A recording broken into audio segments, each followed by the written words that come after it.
morning, everyone.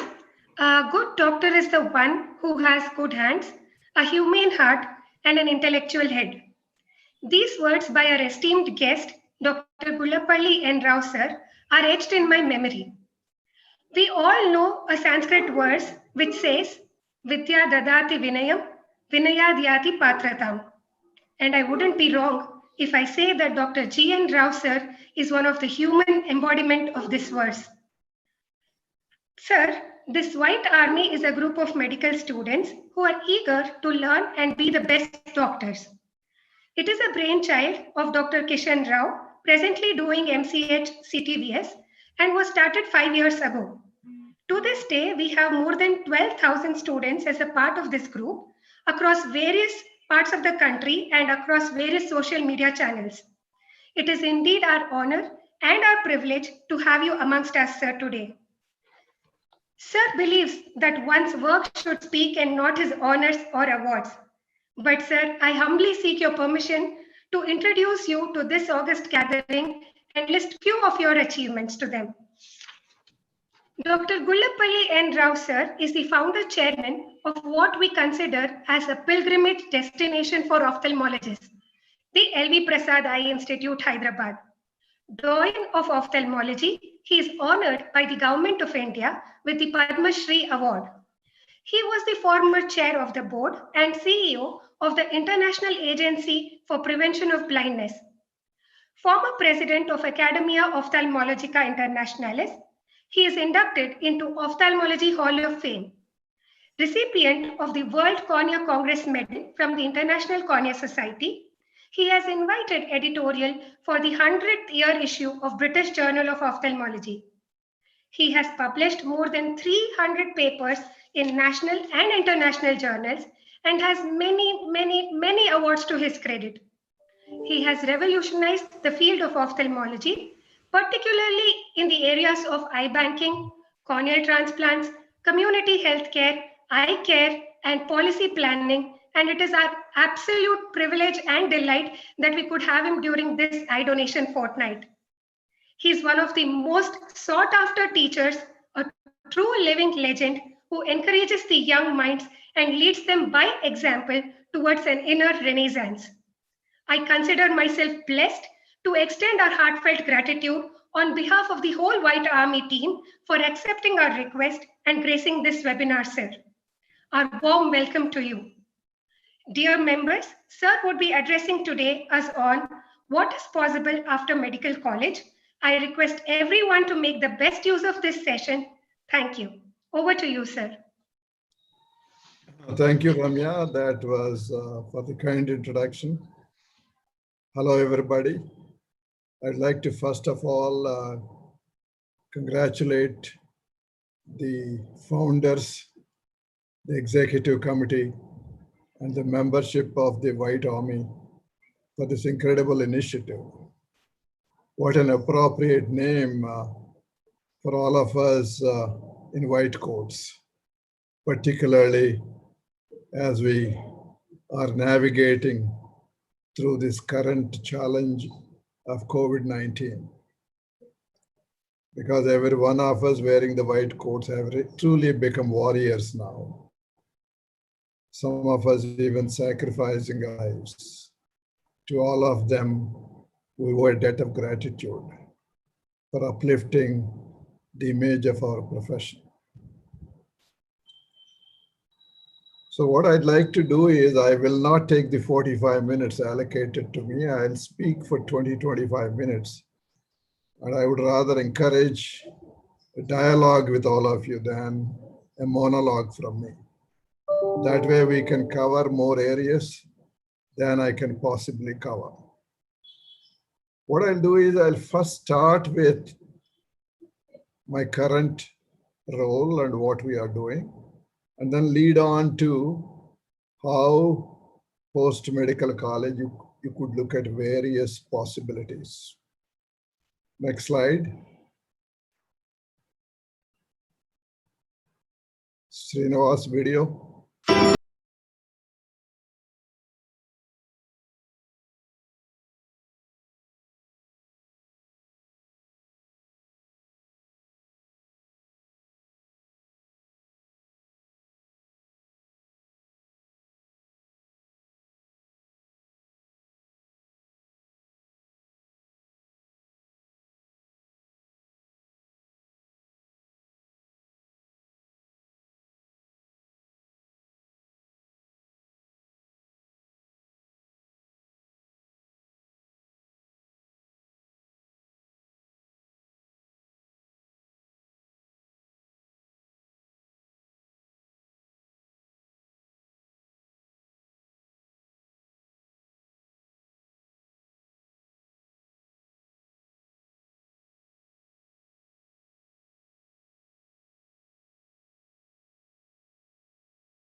This was an image, a video clip shared with me by a friend a few years ago.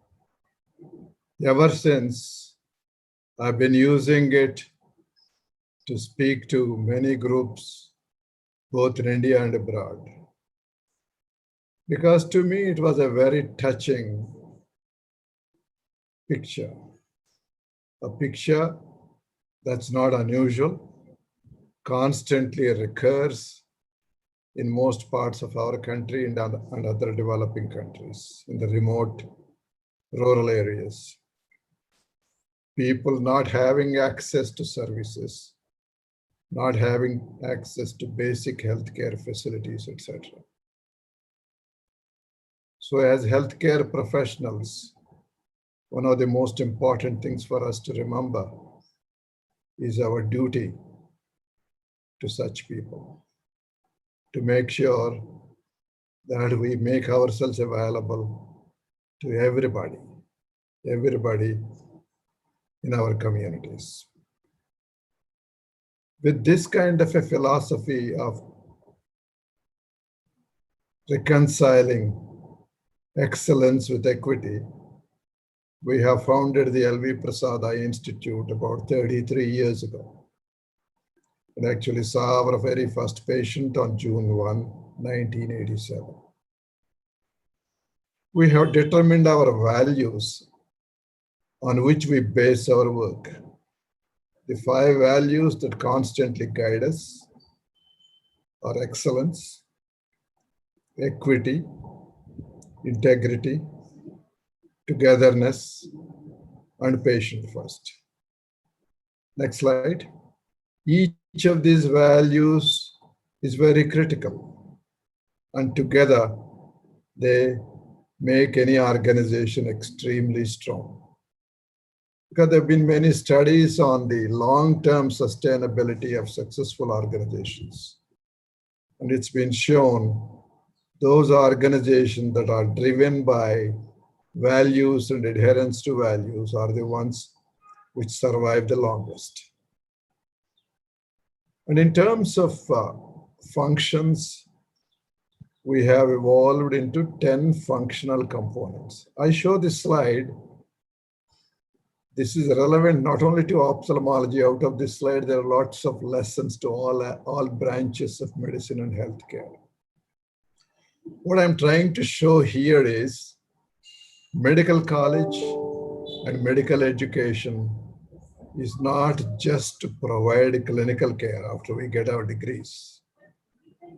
Clinical care is just one component of the overall responsibility of a healthcare professional, of the overall possibilities that are available for a medical graduate. Clinical care, of course, is crucial, very, very important. But added to that are many more components, like in our case, eye banking. In the larger context of medical profession, that is organ donation and organ transplantation. Next is vision rehabilitation in our case. That is for us to understand and be able to have the right kind of attitude for people with disabilities, for which our medical or surgical treatment can offer no relief. With the modern techniques of rehabilitation, anybody with a disability can be made to function like a normal individual. So that possibility and the exposure to these kinds of possibilities is very important for every medical graduate and healthcare professional. When the Indian government and all over the world people talk of universal healthcare, it's a comprehensive healthcare. That is 3 main components. One is prevention programs, promotion of health. Second is curative, diagnosis and treatment of disease. And the third is rehabilitation of disabilities. Together, these 3 constitute what is called as comprehensive healthcare. When we talk of universal health coverage, you have to provide high quality, comprehensive healthcare. That's what is meant by universal health coverage. To all people, irrespective of their ability to pay, irrespective of their gender, socioeconomic status, geographic location, etc. So that is then called equity. So the fourth is the possibility of us getting into education, that is teaching. A lot of us have that ability. Those who among you have the aptitude for teaching can combine your clinical care with education, with teaching. There are lots of possibilities, both for the medical doctors as well as for a lot of paramedical professionals, because there's a huge requirement of paramedical personnel in our country and other developing countries. In fact, the ideal ratio would be for every medical doctor, if we have 10 supporting paramedical people, that would be the most ideal situation. Whereas today, we barely have 1-to-1 ratio, grossly inadequate. So in education, there are huge possibilities for every medical person if they want to pursue that. Next is, with our knowledge, we can help in building the capacity of already existing organizations which are not up to the standard. That is called capacity building.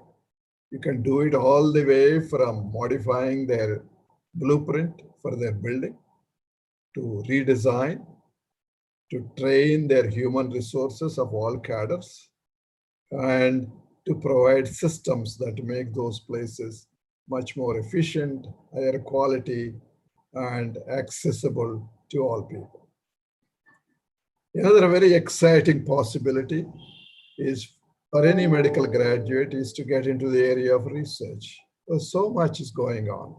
Just imagine the possibilities in the area of stem cell research, in genetics, in immunology, and biochemistry, molecular biology, and the possibilities are endless. These are all basic research possibilities.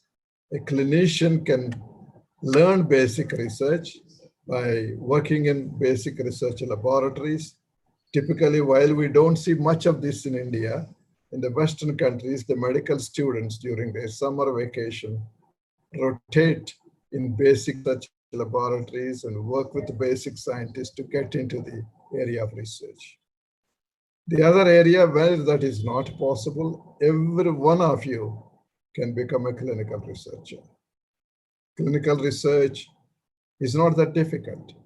If you know the art of documenting every single patient that you see properly, detailed documentation of every patient that you see, then each patient medical record becomes automatically a research document. Out of that, you can do lots of retrospective studies. And from those observations, then you can design prospective studies asking new questions. And the third area of research for all of us that is possible to get into is public health. And that's an exciting area again, like what is happening today in pandemic and the strategies that came out of how to prevent it and why we are wearing the masks and washing our hands frequently, etc., came out of public health research. Those kinds of research and epidemiology to understand the burden of disease, to understand the major causes of disease, barriers for accessing eye care, those kinds of questions, they're all answered through public health research. You can also get into areas like outcomes research, a completely new area, what is called patient-related reported outcomes. We treat a patient, we think the result is excellent, we are happy, but the most important thing is the patient happy? What kind of feelings do they have in an environment, in a case where we think it was a great success?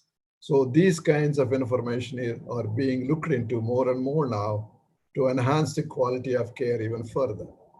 So these are all the possibilities, many, many possibilities of research for any medical student to get into. At another area, in a country like India, where nearly 70% of all of us Indians live in rural areas and tribal areas.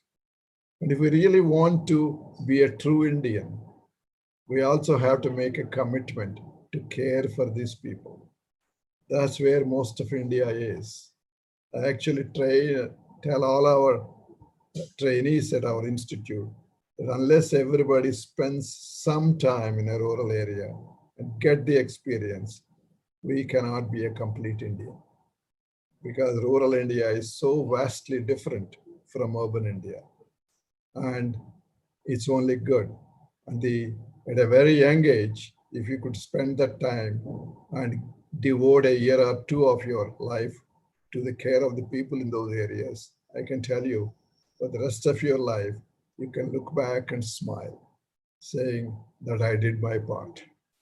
So rural and community eye health is an exciting area, and many of you can get into it. Again, doesn't have to be exclusive. It can be combined with clinical care. You can give part of your time, like 4 days a week clinical care, 2 days a week rural community health, 4 days a week clinical care, 2 days a week education, 4 days clinical care, 2 days research, or the other way around, 2 days clinical care, 4 days of something else.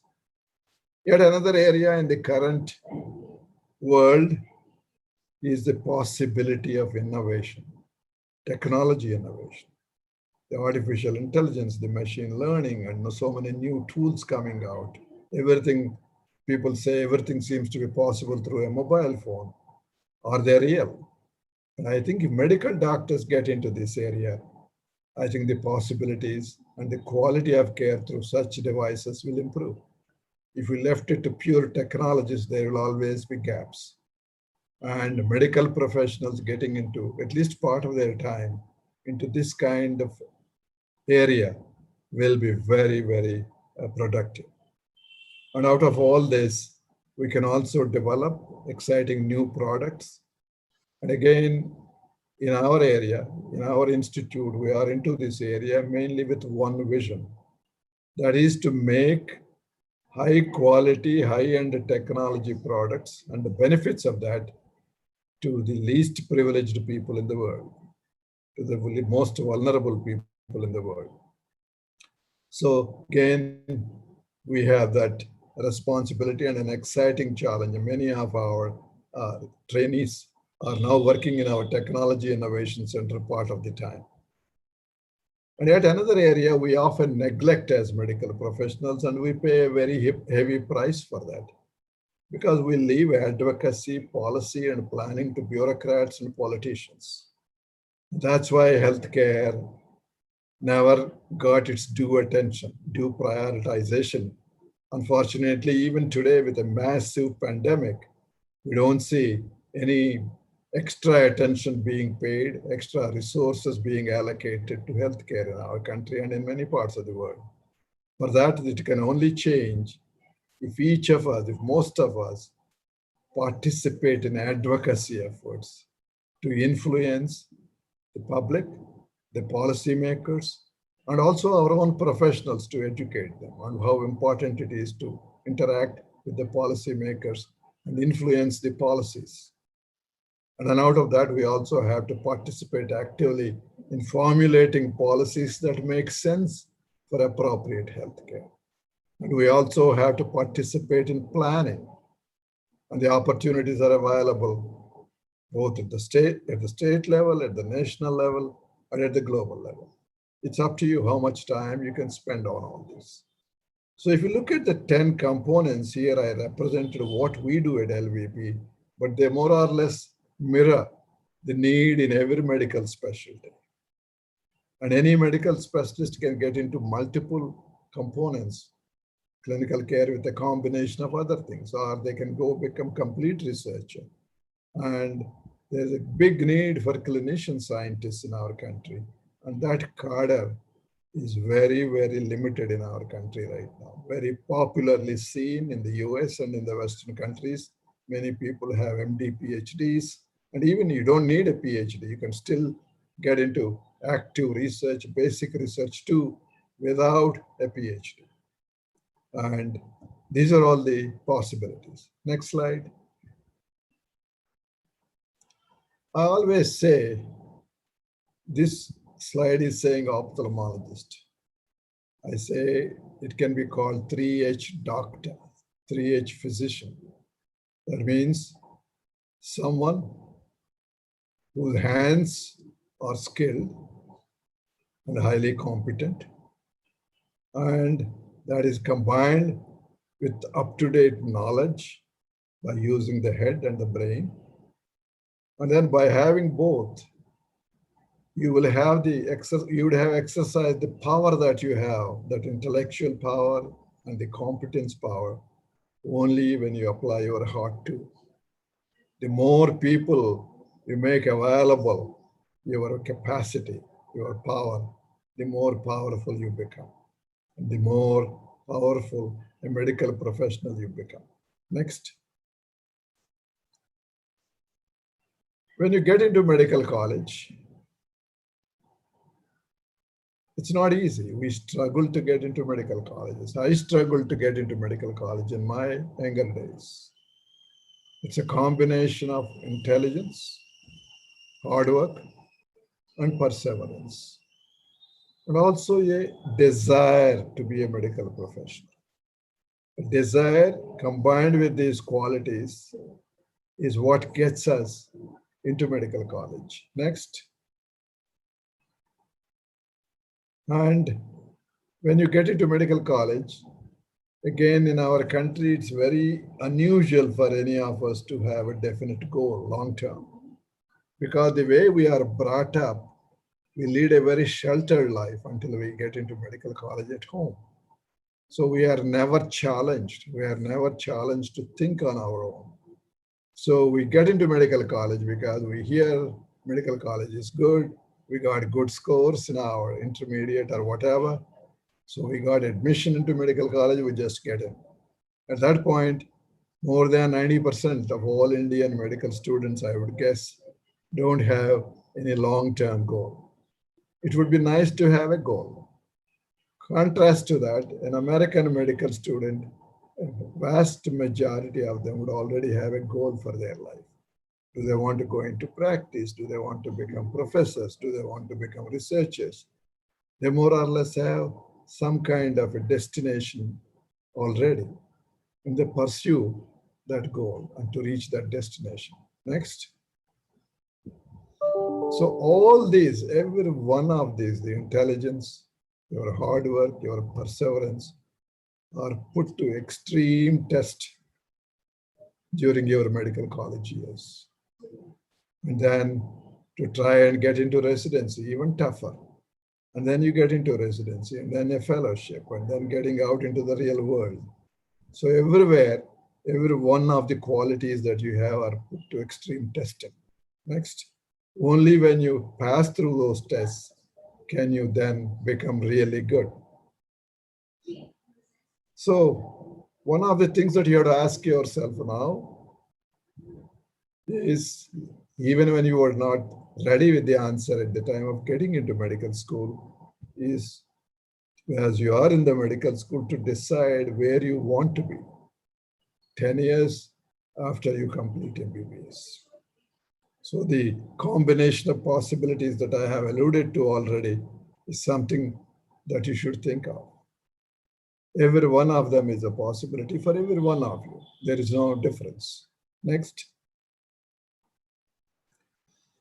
So Oliver Wendell Holmes, a famous poet, said, "For those who never sing, but die with all their music in them." In our context, that means those of us who have the potential for teaching but never teach, that is dying in us, with them, with us, without never finding an expression. Same thing is the potential for research, potential to do other things beyond clinical care. So let it come out, let your music come out. and sing while you are alive. That's the best time is to start now and begin the process. Next. So when we look at the current crisis of COVID-19, it laid bare all the inadequacies of our healthcare system, every single inadequacy. And that's why we are struggling. Next. We have to strengthen every aspect of our healthcare, the public health component, understanding the disease patterns, the problems, the socioeconomic determinants of healthcare that are haunting and creating various health problems in our communities. So a strong investment in public health is very critical. Since we did not do it very well in our country all these years, we are paying a very heavy price now. We are just not ready to face this pandemic, and we are paying a very heavy price right now for that. Next. And when we come to care, clinical care, it has to be at every level. Our primary care is very weak. I'm being very blunt now. And secondary care, again, not up to the mark, only a few islands of excellence here and there. Special and tertiary care, again, are few islands of excellence. Not uniform standards are not very good. And of course, critical care is even worse. And that's again coming out very clearly right now in dealing with patients with extreme degrees of COVID-19 problems. So in every single area, there is an opportunity for all of you to get into. You could be super in primary care area. You could have lots of opportunities at the secondary care level where you can go back to your native places. There are small towns or big villages. And if you start your practice, that is equal to secondary care, like working in a district hospital. You can provide high quality care as a general practitioner if that's your choice for your future. You can then become an expert or a specialist and provide care in the tertiary level, a specialist care. Or some of you can choose to deal with critical problems and get into the areas of critical care. So in terms of care and clinical care, you have possibilities at each of these levels. Next. So this is how our institute works. We work at all the 5 levels. At the very bottom, we have community-based primary care. That is the public health component, the community eye health component. Here we work with healthcare workers, volunteers, focused on a population of 5,000 people. We call them vision guardians. They essentially help us in screening the populations, making sure eye health promotion is done, and identify people with any eye care problems in that community of 5,000. At the next level, we have center-based primary care with what we call vision centers. These are our primary eye care centers, one for each 50,000 population in rural, remote rural, and tribal areas. With 1-year trained technician with complete technology connection of telemedicine and all, working there and providing primary eye care. At the next level is the secondary level eye centers. These are like rural eye centers, hospitals with 1 to 3 ophthalmologists with a team of 25, 30 people working, depending on the demand in that particular center. And 10 vision centers are linked to each of the secondary centers. At the next level, these secondary centers are then linked to tertiary centers of ours. And here we provide basic tertiary care. Here we start education, training of fellows, residents, paramedics, etc., and clinical research. At the very top, we do everything that the best of the eye institutes anywhere in the world does. All kinds of education, care for the complex problems, training the trainers, research of all kinds, innovation, and we participate actively with advocacy, policy, and planning at all levels. So that's at the very top.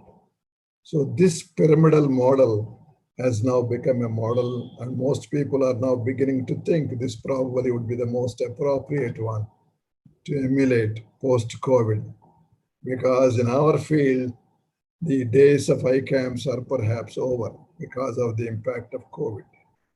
It has to be small centers closer to the people with fully trained full-time staff in those centers, permanent centers like our vision centers, our secondary centers spread throughout the rural areas. And all the medical professionals and ophthalmologists will have to be ready to now move to smaller cities, smaller towns, and rural areas, because the demand of services in the big cities will significantly decline, because people will not like to travel long distances for their care. So keep that in mind as you plan your future. And also, if you and your families want to have good quality of life, just forget about our big cities, which are just fully polluted, and don't burn the lungs of your kids by living in those big cities. Get out of them. That's my sincere advice. So, but at each of these levels, you can provide high quality level, a care that is appropriate to that level of care, that's available to everybody, affordable to everybody, and accessible to everybody. So when you have this integrated model of care, from screening to management of complex diseases, the outcomes are bound to be excellent. And that's what we have shown through our experiment with our pyramid. That means you have to have proper infrastructure, well-trained human resources of all cadres, and put in place all systems, operating systems that work well. Next. So this is our network today. We are predominantly present in 3 states, Telangana, Andhra Pradesh, and Orissa, a little bit into Karnataka and Ballari. And we now have over 210 locations, 186 vision centers, 20 secondary centers, 3 tertiary centers, and 1 in Hyderabad, the Center of Excellence.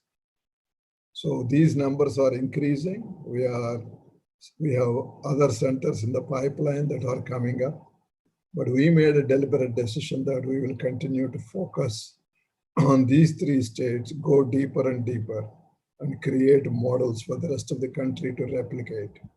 And we'll help others to do the capacity building, to do similar things in their states and in other developing countries. Next.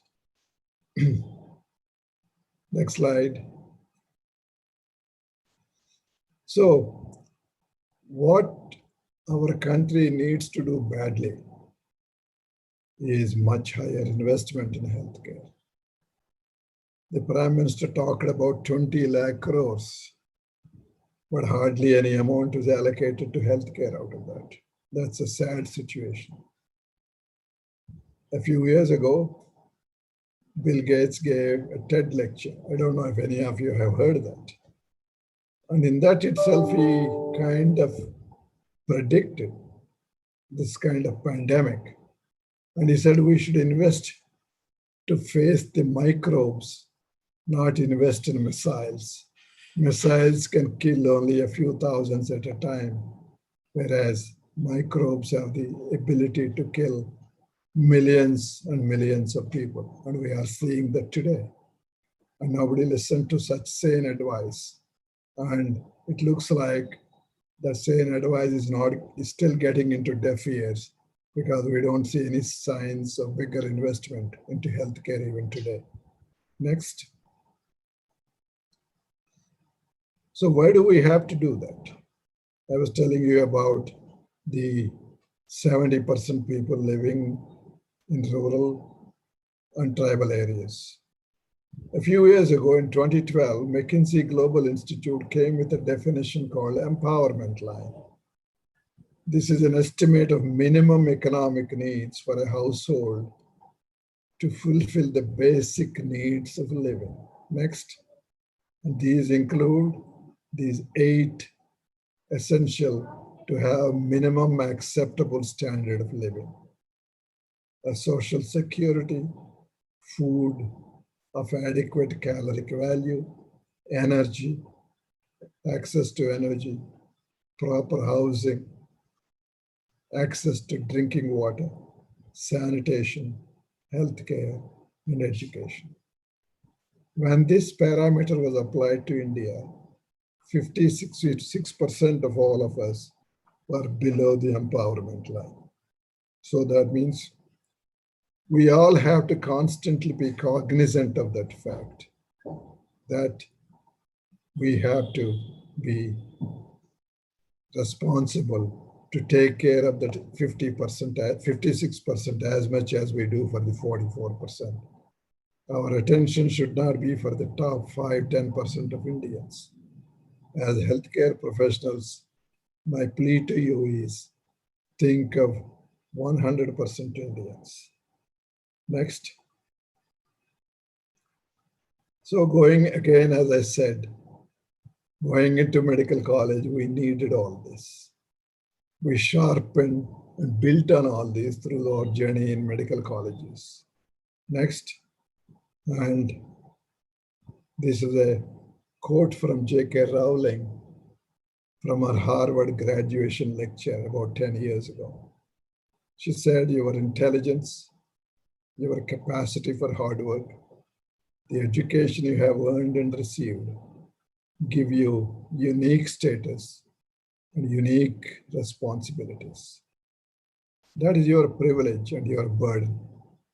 If you choose to identify not only with the powerful, but with the powerless, if you retain the ability to imagine yourself into the lives of those who do not have your advantages, then you will not only be your pride families who celebrate your existence, but thousands and millions of people whose reality you have helped change. Each one of you have this power to touch the lives of thousands and hundreds of thousands of people. A few years ago, I was just landed in Vijayawada airport and ran into a High Court judge, a friend of ours. He looked at me and said, Dr. Rao, do you realize you are becoming wealthier and wealthier each day? And I was a little surprised and asked him, what did he mean? He said, I don't know if you realize. Every day when they wake up, hundreds of thousands of people must be, when they open their eyes, must be giving you their blessings. And what better wealth can you accumulate than those blessings? And indeed, every one of us in the medical profession can collect that bounty of blessings, and it's entirely in our hands. Thank you all so much for giving me this opportunity to share with you some of my ideas.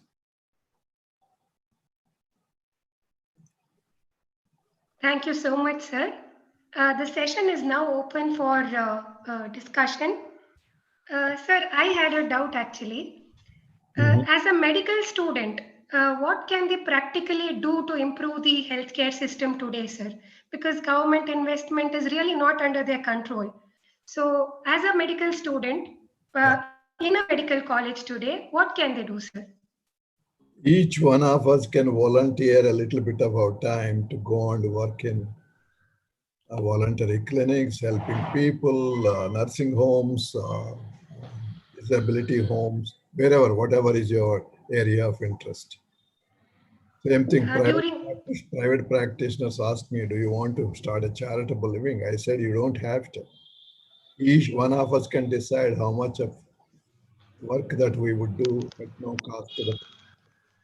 You can say, I will do one surgery free in my clinic every day, or I could do one surgery free a week, or I could do 10 surgeries. It's entirely up to the individual. Every one of us can contribute at the individual level. We don't need the government. Keep the government out as much as possible in your individual lives.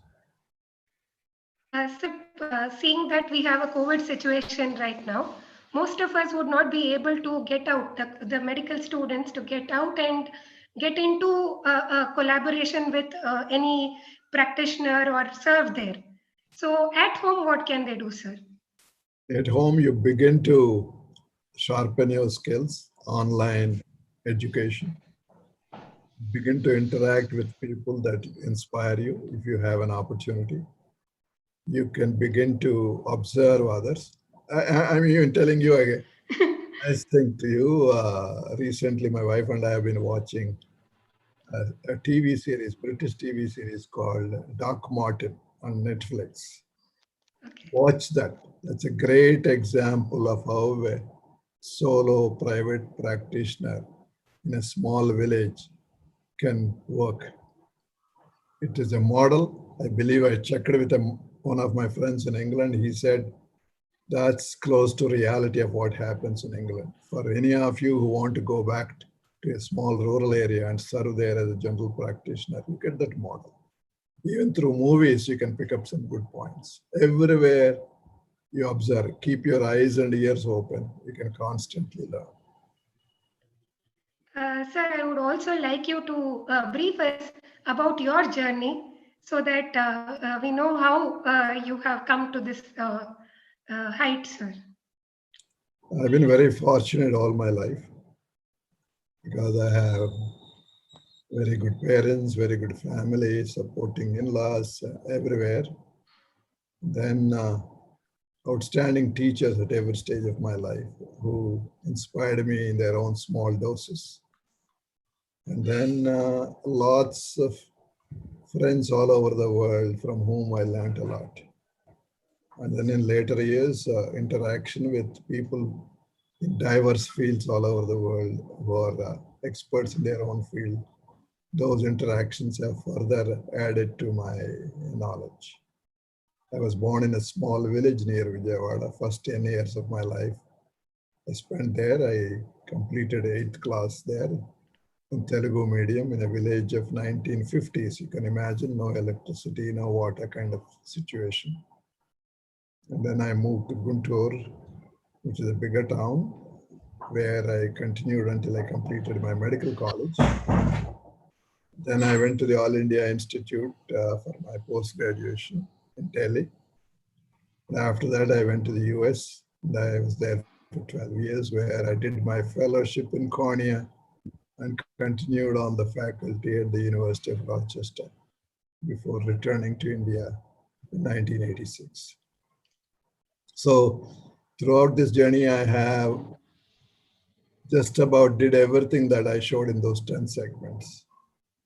I was a very active clinician. I was a teacher, loved it. I did all types of research, basic, clinical, and public health. And I learned it like a technician, all the basic laboratory techniques and basic research while in the US. It started in All India Institute, but significantly improved and sharpened in the US.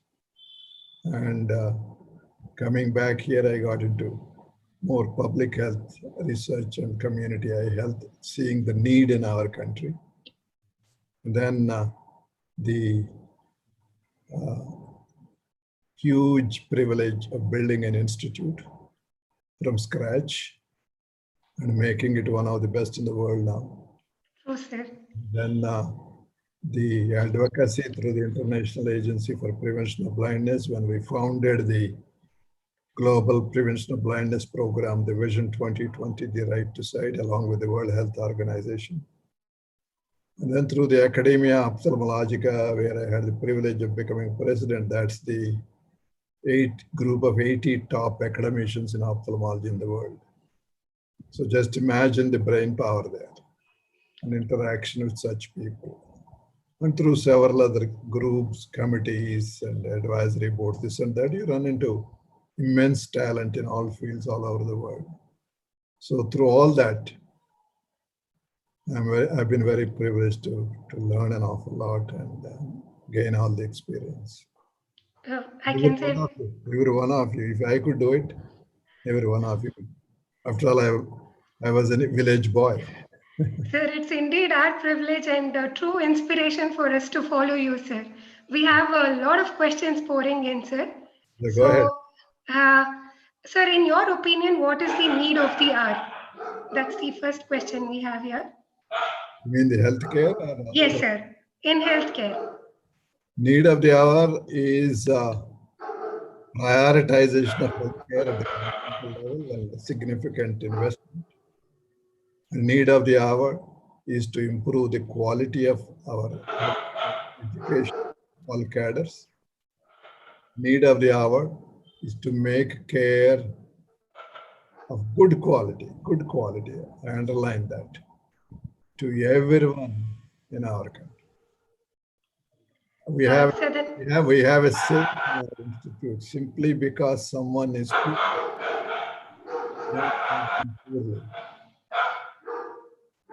sir, the next.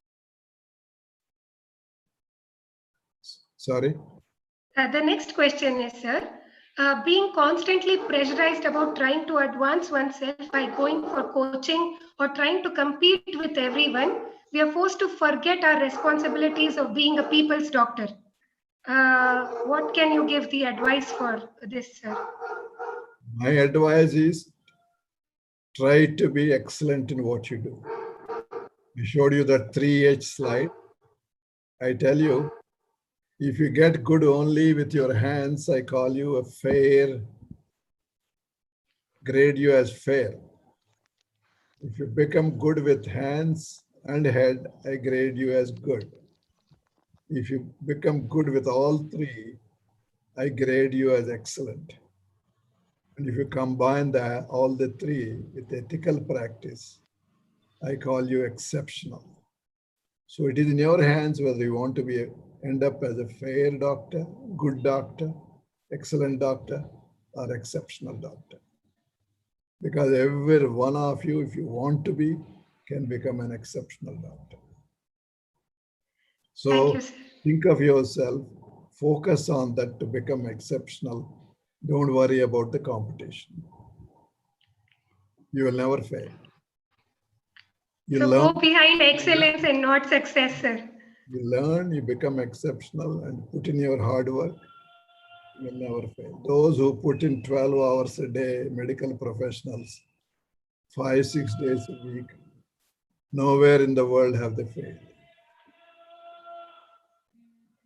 Sir, how can doctors influence public policies, sir, which is wholly controlled by political motives in India? Some of us should get into politics, and I'm saying it seriously. That's how we change the dialogue. That's how we change the discourse. Some of us, just imagine every one of us treat some politician or the other. When you look at it, they are in our hands more than we are in their hands, but we gave up that power. We forgot about it. And we can influence them when they come to us. The way is to use our access to these people, the advantage of the community, the advantage of the country. And if we do that, we'll succeed. I give you an example. When I was in international agency, we were lobbying to get prioritization for blindness in the World Health Organization priorities. We had, that means in the World Health Assembly, where 193 countries participate with their health ministers, majority have to vote for it. So we lobbied with the health ministers of all the countries. We picked up the phone and called our friends, our professional friends, ophthalmologists in these different countries, and said, hey, you must be treating the prime minister or the president or the health minister. Can you speak to them? You'll be surprised how many of them have direct access to the leaders of countries. And by using that connection, we could get the prioritization for blindness. So that is advocacy. That's how we influence policy. How can we start, sir, the baby steps towards these initiatives so that we can do it at the time when we can? So begin to engage. The strength you derive if you have integrity, people respect you.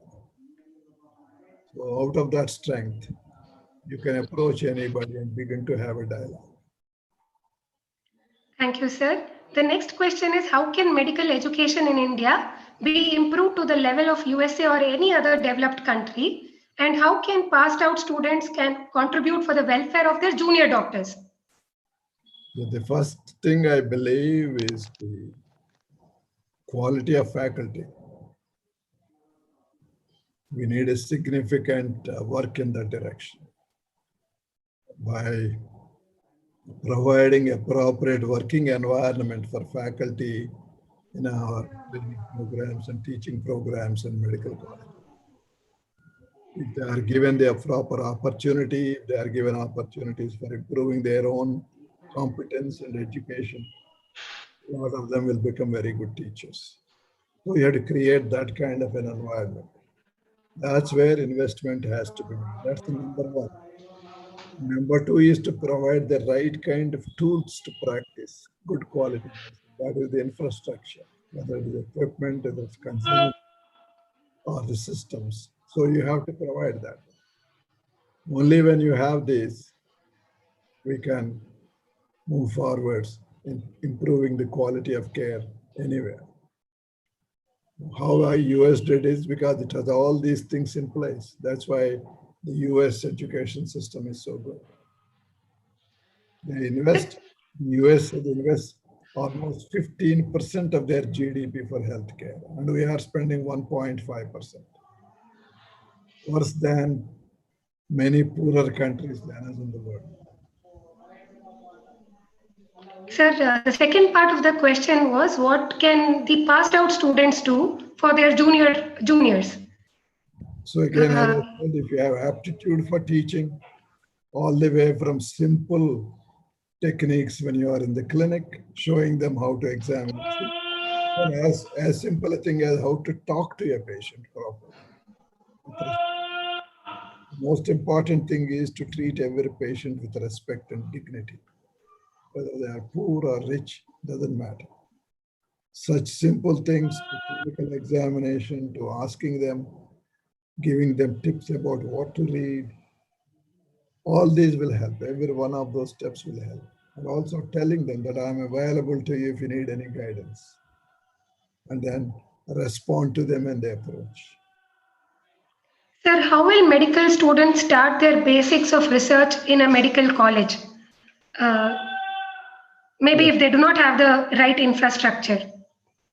So the number one thing I would like to each of you to tell, which is a very poor habit in our country, doesn't exist in most places, poor documentation of patient records.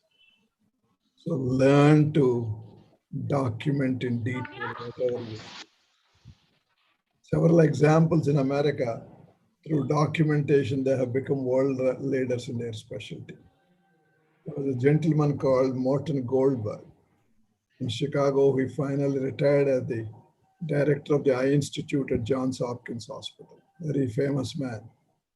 When he was a resident in ophthalmology, he used to draw the picture of every single blood vessel in the conjunctiva of every patient that he saw. And after a while, he started seeing some unusual blood vessels in some patients, corkscrew pattern. And then he went back to all the records, pulled out all his records where he drew those corkscrew vessels and checked their blood picture and other things and described sickle cell retinopathy as a resident. He was not a professor. So recognizing that the day he completed residency, he became professor and head of the Department of Ophthalmology at the University of Illinois Medical School. So that's the kind of environment they created. You could become a head of the department the day you finish residency if you have the talent, if you have the competence, you have the merit. So meritocracy should be recognized and encouraged. Sir, what motivates you to work relentlessly for the cause that you believe in? Well, no, the need and also actually I enjoy doing it. That has to be there. If you don't have fun with what you're doing, you can't do it. Sir, with good, yes, sir. How to improve the chances of getting ophthalmology residency in USA? Very difficult. It's one of the toughest areas to get into. And if you really want to get in, I think keep on trying and maybe a research fellowship beforehand. And if you have good track record of publications and research, your chances are better. But by and large, it is difficult because even among their own medical students, the best of the best apply for ophthalmology. That's why it's very difficult. I had a tough time I got into ophthalmology fellowship by chance. The place where I applied in those days, the fellow who was selected in the last minute dropped out. And that opportunity was given to me. It was destined, sir. Yeah, I believe in destiny. Many things in my life made me a believer in that. Sir, how did your interest go towards ophthalmology? Oh, that was very simple. My father was an ophthalmologist. And the second thing was I didn't have any special liking for any other specialty more than ophthalmology. And that was it. So it made it easier. Sir, without a good public health system that can support the bulk of medical professionals to support the society and themselves, how do we work to promote a more healthy system of medicine and medical care in our country? It will be like patchy, like the way we have now. If we don't have the foundation of public health, the clinical care and other aspects will continue to suffer. There'll be huge burden like we are seeing in the hospitals today because of the pandemic, because the public health and primary health were so poor. We just didn't create a proper foundation. That's why the pandemic is taking a very heavy toll on the hospitals and the doctors. How to get research opportunities related to ophthalmology in USA after clearing steps and med school in India? Well, you have to keep writing to all the people, and there is no easy way. I think write to all the well-known names. You never know when you get an opportunity. Probably your chances will improve after you complete ophthalmology residency here, and during that time, if you do some research and have a few publications, then your chances will improve. Sir, we have a question from Dr. Srivatsa. Hello. You can ask. Yeah. Hello. I'm audible. Yeah. Good evening, sir, and thanks for the session. Yeah. My question is about the present situations in India, as we all know, MBBS sadly. Sorry, you are muted, Srivatsa. Can you repeat that?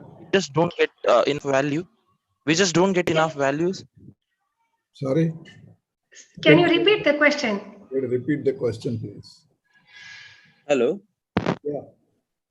Hello. Can I? Am I audible, sir? Yeah. Now you are audible. Yeah. Am I audible, sir? Yes. Yes. Without any PG, we don't get enough values for the MBBS degree as such. That is one part of my question. Second, what is the role of making GP practice as important as it is in US and UK, sir, and establishing a protocol in the system like in case of NHS, National Health Scheme, which is being employed in UK. So making the GP important in India. How important it is now, as of now, sir? Extremely important. If all the MBBS during medical college, the education is of good standard, right after MBBS, one could become a good general practitioner. And these are the people who should be serving in all our primary health centers. And if they choose to go into private practice, they should be able to start general practice without any trouble. The key is to learn all the basics very strongly during medical college years, and then work very hard during internship, and just literally don't sleep during internship. Grab every opportunity to learn one more thing clinical, and during that time read more. Then you don't need post-graduation to get into and become a GP. Sir, what suggestions can you give to someone who's doing final year medicine or internship in the current situation of COVID? And even I would like to include another part, sir. If many branches like ophthalmology, dermatology, psychiatry, we're all doing COVID duties. So we are actually losing our own specialty training at this point of time. So how can we learn the clinical skills better in our subjects? Unfortunately, this is all inevitable, and all of your training is going to be prolonged, and you'll all be losing a year of your time. But don't worry, just imagine your American colleagues. Yes, somebody at your same level as your training will be 4 or 5 years older than you. And they would usually, most of them have bank loans of $250,000 to $500,000 that they will have to repay after they finish residency, which most of the Indian students don't have those kinds of problems. So during this time, as I suggested to you earlier, try to accumulate knowledge, get on to online courses, attend these courses. Now, throughout the country, multiple courses are being offered. Just tap into them, and even international, many are available now. Tap into them and learn things that you always wanted to but didn't learn because you didn't have time. This is the time to do that. And another area that I would like you to learn is learn a couple more languages, Indian languages. The more languages you speak as a doctor, the more successful you will be. The founder, sir, of this White Army, Dr. Kishan, he's also published books of language of healthcare, in which students get the common words and how they should talk to a patient. So any place that you are in, you should probably learn the dialect of that local language so that you can connect more to the people. Yeah. So the next question is, what journals you recommend in ophthalmology to improve research publications? I think now there are so many journals. I think I'll be happy to send the recommended list of journals. Okay. Happy to send you, and you can then send to all of us. Yes, definitely, sir. Any questions from YouTube, Shravan?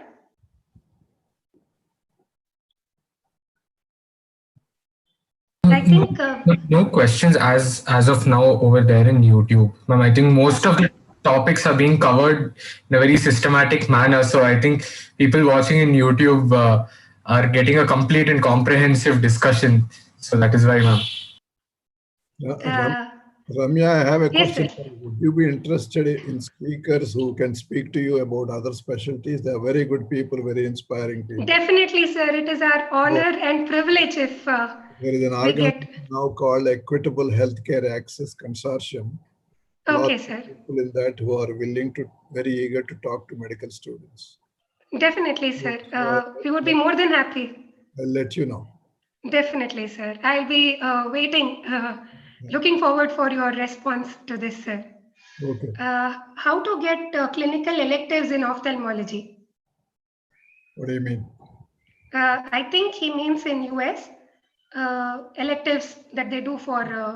Nowadays, it's very difficult. Because they have become, the licensing requirements have become very rigid in most states of US. So it's tough to get rotation. Unless you are going through an approved program here, which has bilateral collaboration with an institution there. Suppose you are a fellow at LVP and we want to rotate our fellows Yeah, that's possible with some places because we have those agreements. But as an individual, if you want to apply and go, it's become very tough now. You can still try. I won't discourage you, but it's relatively more difficult. So he's also asking, sir, that is there any tips to match in ophthalmology? Any tips? No. Probably you have to be a good doctor with good hands and a human heart, and that will lead you towards your goal. Yeah. Are there any more questions? Sir, we really thank you. I consider it my blessing to thank you on behalf of this entire whole White Army team for telling us to come out of our shelters, out of our cocoons, and understand the multiple duties that we have as a doctor and create a good healthcare system in our country today. We really hope that we imbibe all the qualities, the values, the patient care, the equity, excellence to the best of our abilities. Thank you so much, sir. I also like to mention Mr. Venkatesh and Mr. Srinivas, sir, from LVPEI, who helped us to reach you and took special interest in this session, in this White Army platform. Thank you so very much, sir. Great pleasure. Thank you for having me. A great pleasure talking to all of you. Thank you so much, sir. We're blessed indeed. Seeking your blessings, the bounty of your blessings, always, sir. Thank you. Good night. Good night, sir.